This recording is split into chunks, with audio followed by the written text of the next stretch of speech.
ये हमारा जी ब्रेकफास्ट।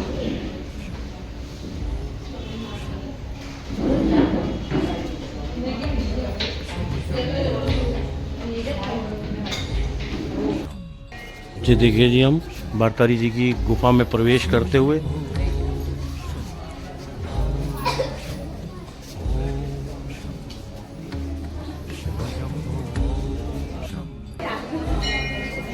ये भारतारी जी महाराज जी की गुफा।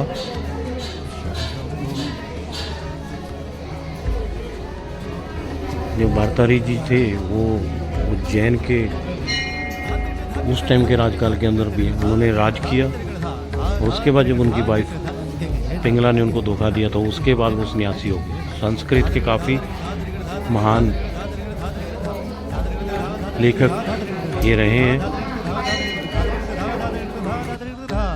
तो दोस्तों, भर्तृहरि जी की गुफा के अंदर में और भी बहुत सारे मंदिर देखने लायक हैं। सुनने में आता है जहाँ भर्तृहरि जी अपनी भक्ति करते थे वहाँ पे धुनी चलती है, वो धुनी आज तक चलती है। तो वहाँ पे राख गर्म रहती है, और एक लटकता हुआ पत्थर भी है जिसको कहते हैं कि भर्तृहरि जी ने अपनी ताकत से रोक दिया था। और भर्तृहरि जी की इसी गुफा से एक और अंदर से गुफा जो जाती है, जो रास्ता जाता है, उसको कहते हैं कि वो 4 धाम तक जाता है, लेकिन अभी उसको बंद किया हुआ है। और दोस्तों, गुफा के अंदर और भी बहुत सारी रहस्यमयी कहानियाँ हैं। जो देखिए, जैसे काल भैरव के दर्शन हैं, ऐसे ही अंदर शिव भगवान के दर्शन हैं, और भी बहुत सारे अंदर दर्शन भगवान के कर सकते हो।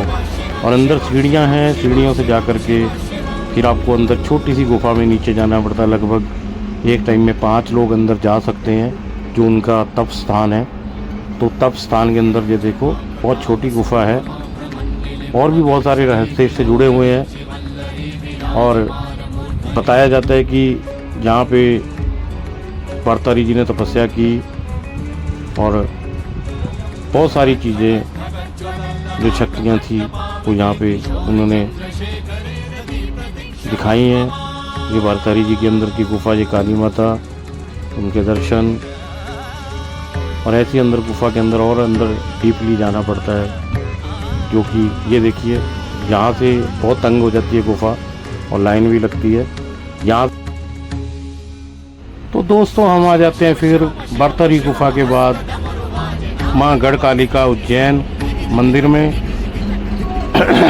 ये मंदिर की भी बहुत मान्यता है, क्योंकि गढ़कालिका और हरसिद्धि माँ दोनों एक शक्तिपीठ में आती हैं। क्योंकि मैं बताऊं कि यहाँ जहाँ माँ भगवती सती के अंग गिरे हैं, उस मंदिर को शक्तिपीठ में माना गया है। तो गढ़कालिका भी हरसिद्धि माँ की तरह एक शक्तिपीठ में मानी जाती हैं, जो कि 51 शक्तिपीठ में 18वें नंबर पे हैं। और यहाँ पे भगवती सती माँ के ऊपर के होंठ गिरे थे, और इसीलिए इनको शक्तिपीठ माना जाता है। और इनके जो सबसे बड़े भगत रहे हैं वो हरिदास जी रहे हैं। हरिदास जी का यहाँ पे हर साल एक समागम भी होता है, एक मेला भी होता है उनके नाम से।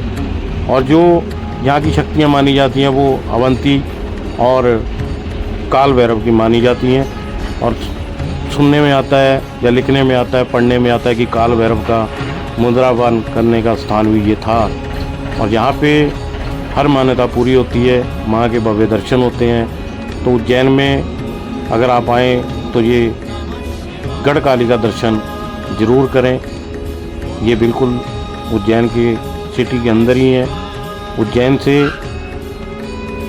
लगभग 15 किलोमीटर की दूरी में आप 5 टेम्पल करते हैं, जो हम आज करेंगे। ये सेकंड टेम्पल है गढ़कालिका। लीजिए, गढ़कालिका माँ के दर्शन करें, बहुत भव्य दर्शन है, बहुत ही बढ़िया दर्शन हुए, और आप भी करें और माँ की कृपा बनी रहे, हम यही दुआ करते हैं। जय माता दी, जय माता दी, जय माँ गढ़कालिका उज्जैन। यह हो, आप भी दर्शन कीजिए। यहाँ पे जो उज्जैन है, उज्जैन को एक भारत की नाभि भी माना जाता है। ये देखिए, यहाँ पे एक गढ़कालिका में पीछे में हवन होता रहता है। कुछ लोग खुशी से हवन करवाते हैं, कुछ लोग गम का भी करवाते हैं। जैसे मैंने बताया कि कुछ लोग माइंडली डिस्टर्ब हैं, तो उन लोगों के लिए भी ये हवन होता है। मैंने ये पंडित जी से पूछा था, तो ये हवन खुशी से करवा सकते हैं लोग। ये कृष्ण भगवान जी, सुदामा जी और बलराम जी तीनों के स्कूल में हम पहुंच चुके हैं जी, जो कि सांदीपनी आश्रम, उज्जैन श्री महाकाल, वहाँ पे इनका ये स्कूल है। इसके बारे में अंदर चल के आपको सब बताएंगे। आइए अंदर चलते हैं, सांदीपनी आश्रम। ये स्कूल है दोस्तों कृष्ण जी का, सुदामा जी का और बलराम जी का। यहाँ पे कृष्ण भगवान जी ने भी बहुत सारी कलाएं सीखी हैं, जो कि इन्होंने, माना जाता है, सुनने में आता है कि 64 दिन में 64 विद्याएं सीखी हैं और 64 दिन में 16 कलाओं का ज्ञान भी प्राप्त किया है कृष्ण भगवान जी ने। ये उनका स्कूल है सांदीपनी आश्रम, जहाँ पे वो पढ़े, खेले, कूदे, और साथ में उनके सुदामा जी, बलराम जी। और इसी सांदीपनी आश्रम के अंदर ये कहा जाता है कि 5000 साल से भी अधिक पुराना है। और आश्रम के आसपास एक नामक क्षेत्र है जिसका, जहाँ कृष्ण भगवान जी अपनी लेखनी को धोते थे, ऐसा माना जाता है। और उस कुंड का नाम है गोमती कुंड।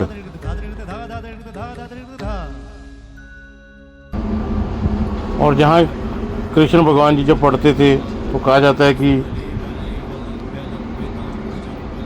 जो शिव भगवान है, उन्होंने भी कृष्ण जी की लीलाओं के दर्शन किए हैं, बाल लीलाओं के, जो कृष्ण भगवान जी की लीला थी। तो बहुत ही महान सांदीपनी आश्रम है। यहाँ पे ये देखिए, आश्रम अंदर से बहुत बढ़िया बना हुआ है और अलग अलग उन्होंने यहाँ पे कलाएं सीखी, पढ़ाई की। ये देखिए मंदिर के अंदर ये जो कुंड है, यहाँ पे वो अपनी लेखनी को धोते थे, और आसपास पानी ना होने के कारण एक कुंड में पानी का स्रोत उस टाइम में था। यहाँ कृष्ण भगवान जी थे।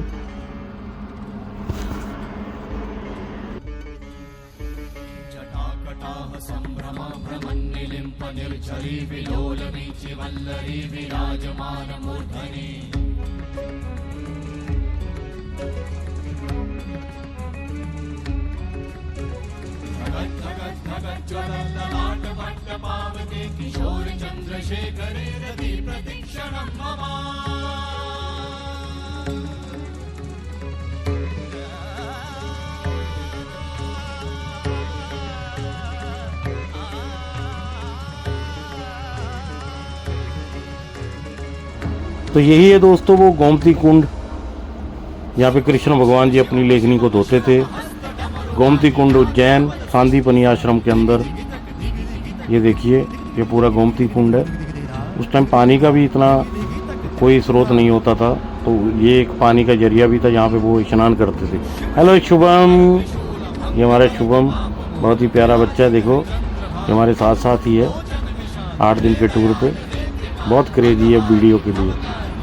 तो ये देखिए 64 कलाओं की दिशाएं इधर हैं। ये पूरा आश्रम आप राउंड अबाउट घूमते हैं, लेफ़्ट से लेके राइट तक पूरा गोल में गोमती कुंड के ऊपर ये बना हुआ है। और एक ऊपर झोपड़ी टाइप बना हुआ है। देखिए कृष्ण भगवान जी ने यहाँ पे अपना बचपन बिताया, कैसे पढ़े, उन्होंने कैसे कैसे यहाँ पे कलाएँ सीखी और क्या क्या यहाँ पे लीलाएँ की। ये देखिए, ये सब यहाँ पे 64 कलाएँ दिखाई गई हैं। और यहाँ पे उन्होंने गीता का भी ज्ञान प्राप्त किया। हर चीज़ सुदामा जी की, कृष्ण जी की, बलराम जी की यहाँ पे दिखाई गई हैं इस गैलरी के अंदर। आप देख सकते हैं, लगभग आपको 15 से 20 मिनट लगते हैं। और अगर बहुत इंटरेस्टेड हो तो आपको 1 घंटा भी लग सकता है, 2 घंटे भी आप लगा सकते हैं। ये सांदीपनी आश्रम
लो भी दोस्तों, सांदीपनी आश्रम में 64 कलाओं की दिशा देख करके हम फिर आ जाते हैं लास्ट में कृष्ण और सुदामा जी और बलराम जी के दर्शनों के लिए। यहाँ पे उनके अंदर दर्शन बहुत बढ़िया, जो अपने भव्य दर्शन देते हुए। तो आप ये भी मंदिर के अंदर ही उनका मंदिर देखते हैं।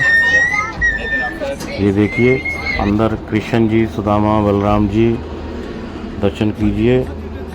बहुत बढ़िया अंदर दर्शन है, मन खुश हो जाता है, मन प्रसन्न हो जाता है। ये देखिए अपनी अपनी जगह पे कैसे विराजमान है और उनका चेहरे का नूर हर तरफ जगमग। ये देखिए, तो आप भी यहाँ भी जरूर आएँ।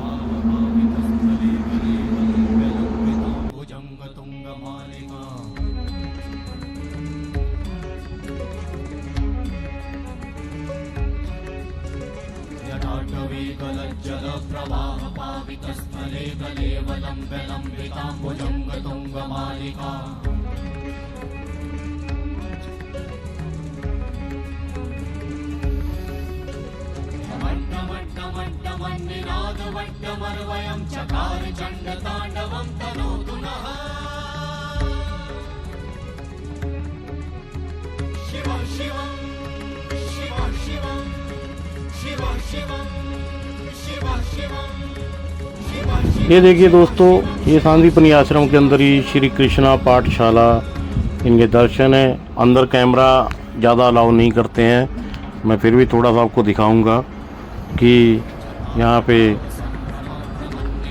आप दर्शन कर सकते हैं अंदर कैसा दिखता है। मैं कोशिश करूँगा दिखाने की।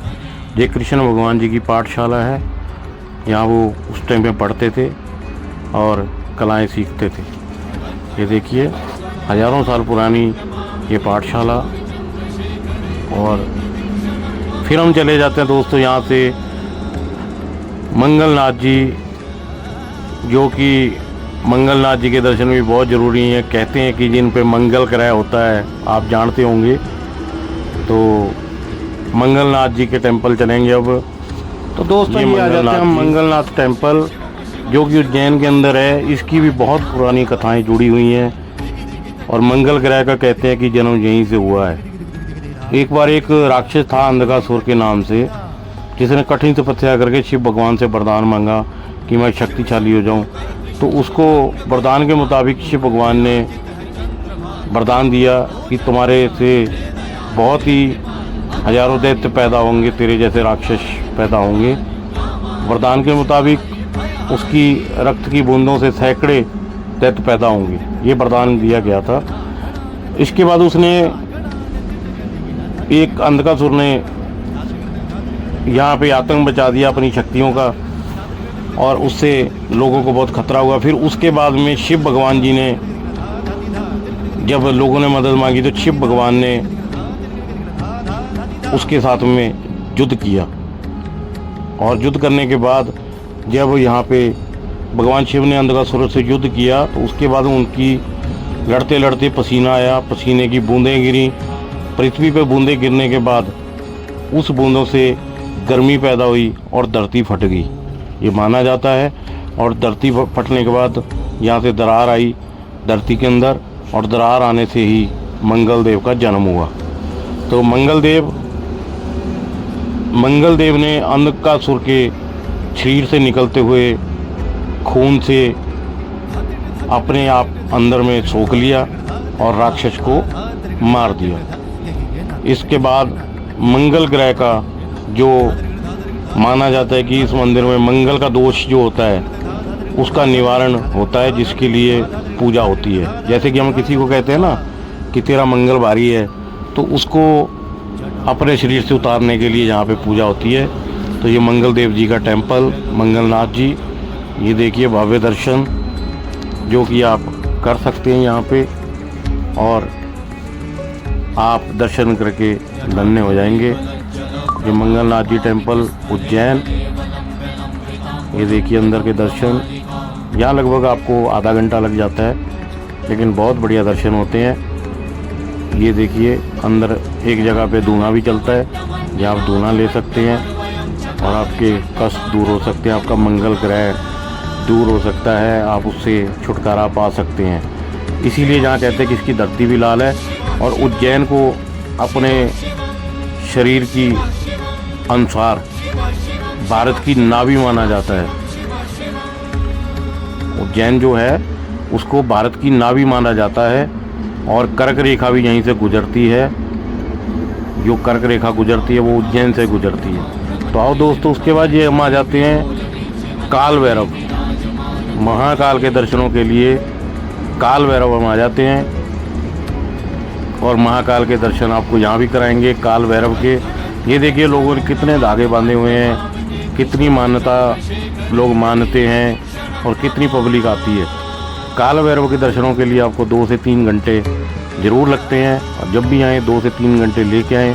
और आप भी अगर अपना धागा बांधना चाहें तो जहाँ बांध सकते हैं। मुझे लगता नहीं है कि कोई धागा खोलता होगा। ये देखिए काल भैरव जी के दर्शन, अंदर के मंदिर के दर्शन। ये बाहर का गेट है, अभी हमें लगभग यहाँ 3 घंटे लगेंगे।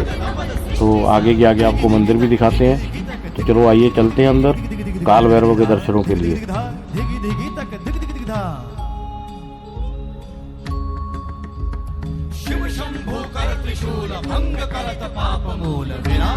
तो आइए काल भैरव जी के दर्शन करते हैं दोस्तों। जो उज्जैन में काल भैरव जी के जो मंदिर है, जो क्षिप्रा नदी के किनारे बना हुआ है और इसकी जो संरचना है वो परमार और मराठा काल की वास्तुकला का मिश्रण है। माना जाता है कि राजा भद्रसेन ने इस मंदिर को बनवाया था और मंदिर की दीवारों पर मालवा चित्र बने हुए थे, जिनका अब दिखना पॉसिबल नहीं है, लेकिन अब इनके केवल निशान दिखते हैं। और मंदिर की जो संरचना है उसमें भी मराठा प्रभाव दिखता है।